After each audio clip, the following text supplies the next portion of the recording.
Mapagpalang araw po mga kabakyard. Ngayong araw po ay ha-harvest po kami ngayon ng langka dahil ititinda po sa palengke. Samahan niyo po muli ako. Ito po pala mga kabakyard yung bunga ng ating langka. Yan po. At yan pa. Bali, tatlo po yan lahat.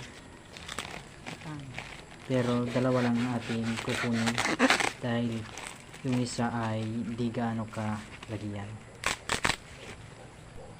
Ito po ang kinalabasan ng ating langka na linalagyan natin ng supot. Yan po na sako. Yan. At di nagkakaroon ng damage pag may sako. Yan po. At mas lalong lumalaki.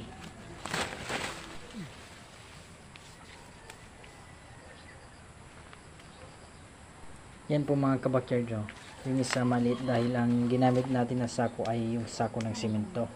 Pero kung ang igamit natin dyan ay yung sako ng bigas o yung sako ng feeds, ay pwedeng di ganyan ang kakalabasan.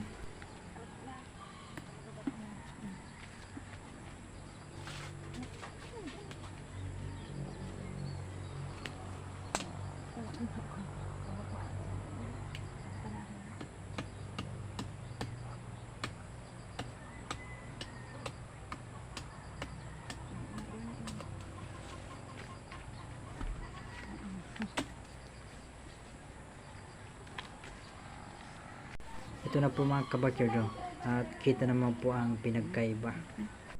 Ito na po mga kabakyard yung na-harvest natin na dalawang langka. Kikiluhin po natin kung ilan. Yan po. Yan. Mahigit 10 kilo. Yan po mga kabakyard. Yan, kita naman. Isa lang po yan. Yan. At ito, isa pa ito. Yan po. Yan. Maliit ito. Nasa 8 kilos lang po. Yan po mga kabakyard. Dalawa lang yan. Nasa 18 kilos po lahat. Umahigit pa dahil nasakto dito yung limit ng kiluhan. Yan po mga kabakyard. Kita naman na ang lalaki. Yan po. Magaganda talaga. Ito ang kinaganda dito mga kabakyard dahil may langka kaming tanim. Tapos pag namumunga, ito po, binibintan po namin. Itong isa di gaano kalaki yan dahil yun nga, sa isang sako, sa sako ng simento, silang dalawa nagsiksikan. Kaya ito na una, itong malaki, ito yung nakakuha ng space. Ito at ito, yan o. Yan. Ito yung naiipit, kaya ganyan yung itsura niya. Yan po mga kabakyard. Ito po pala mga kabakyard na natira. Nilagyan nyo naman ng sako para ganun nga, para magandang kinalabasan at para lumaki, para di dapuan ng insekto. Ito po mga kabakyard ang kinaganda sa binabalutan ng sako dahil hindi nabubulok. Yan po. Yan. Ang ganda talaga ito. At ang kilo po nito sa palengke mga kabakyard ay 25 ang kilo. Yan po. Kahit pa paano ay maganda naman ang kitaan dito. Yan po. Sa isang harvest lang natin ay nakakuha tayo ng 18 mahigit. Yan po. Yan. Ang daming ano? Ang daming yan. Langgam. Pero di naman yun nakakapekto sa sa ating langka. Yan, ito ay yung lupa.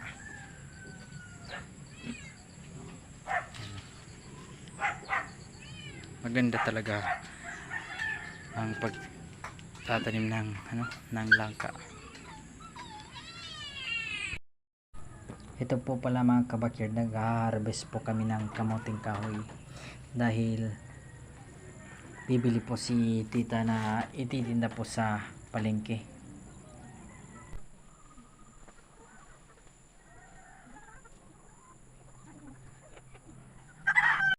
Ito na po mga kabakyard. Ayan.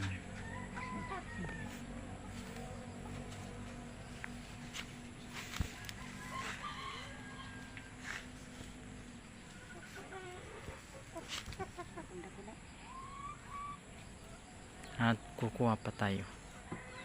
Yan po mga kabakyard. Yan po. Yan po mga kabakyard. Ang laki-laki nito. Oh, yan. Yan pa.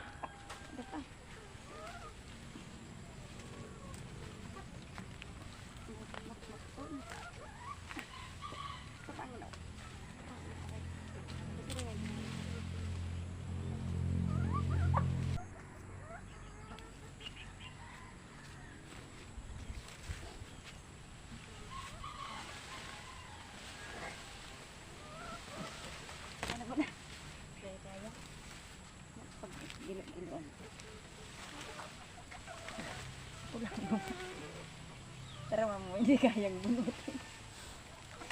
Hindi kayang bunutin mga kabakyard. Siguro ang daming laman nito.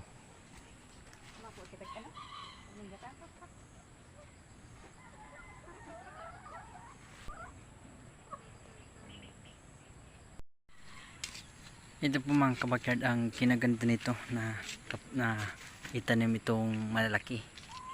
Ito po. Malalaki po ang pangatawan nito. Dahil ang kanyang laman ay ito po. Kahit di mahaba. Pero ang lalaki po. Yan po mga kabakyard. Ito po. Di gaano kahaba yan, pero malaki. At ito pa po mga kabakyard, ito po yan.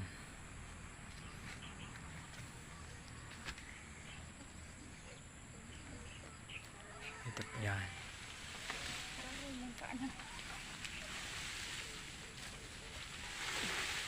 Ang hahaba. Ito po ang kinaganda dito na ang itanim malaki ang malaki ang katawan at maraming ito po yung parang butil. Ayan.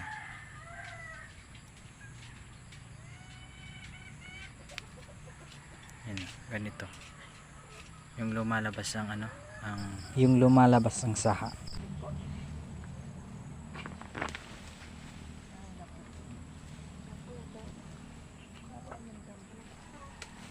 Bakit naputol po.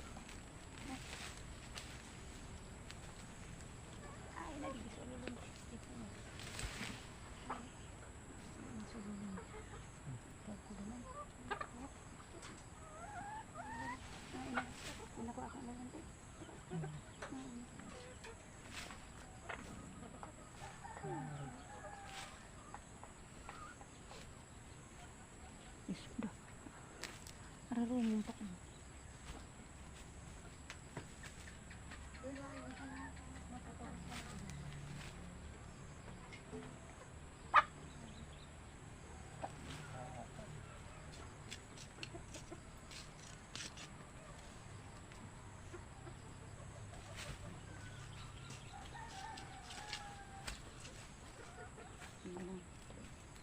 Kasi rin dumaan.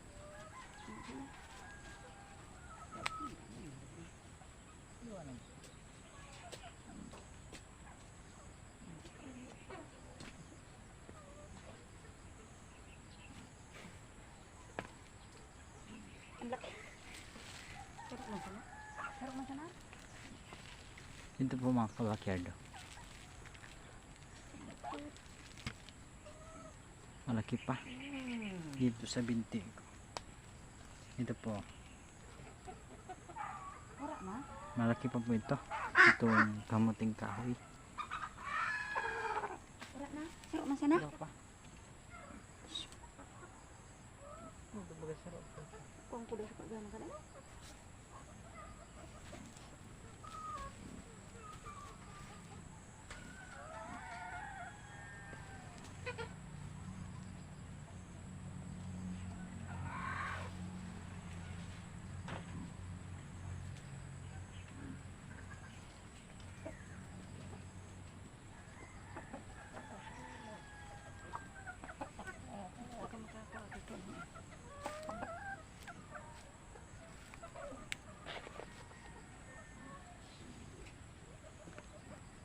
Pira.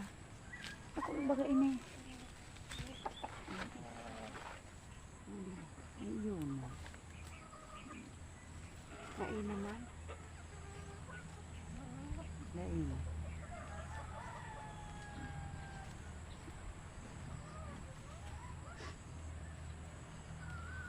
Rin pa.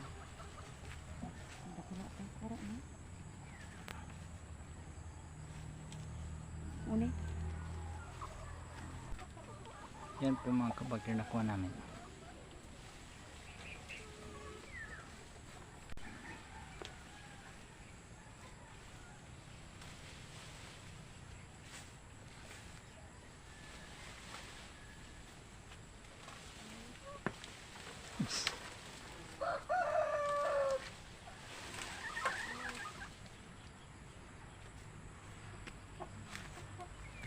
Dito po mga kabakir. Yan. Haba pa. Ang bibili pala nito mga kabakir ay si tita.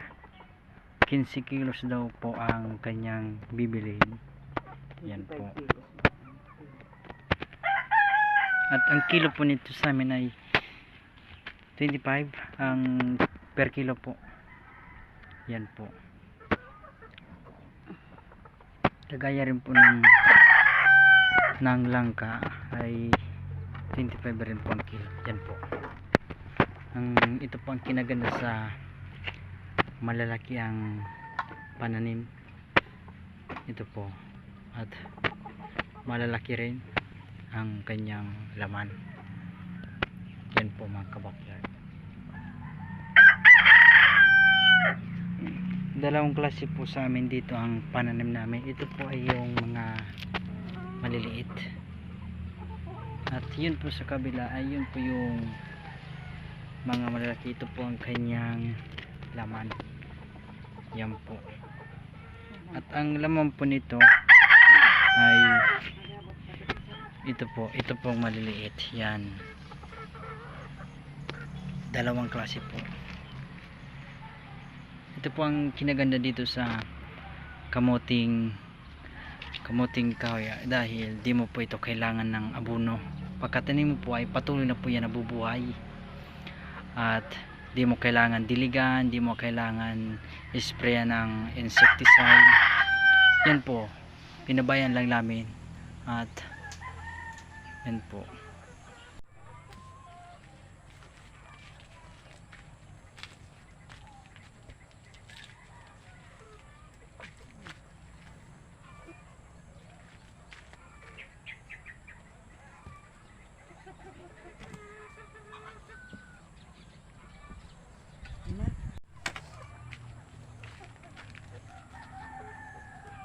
Sako. Kita na sako. Mabalag pa.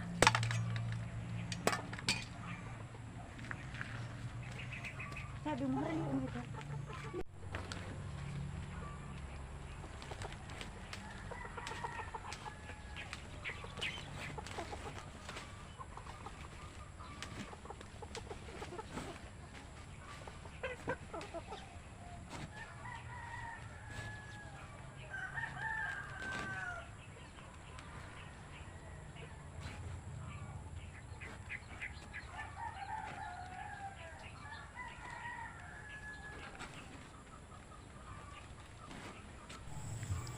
Kung napadang ka sa aking channel, sana i-consider nyo akong i-like and i-subscribe.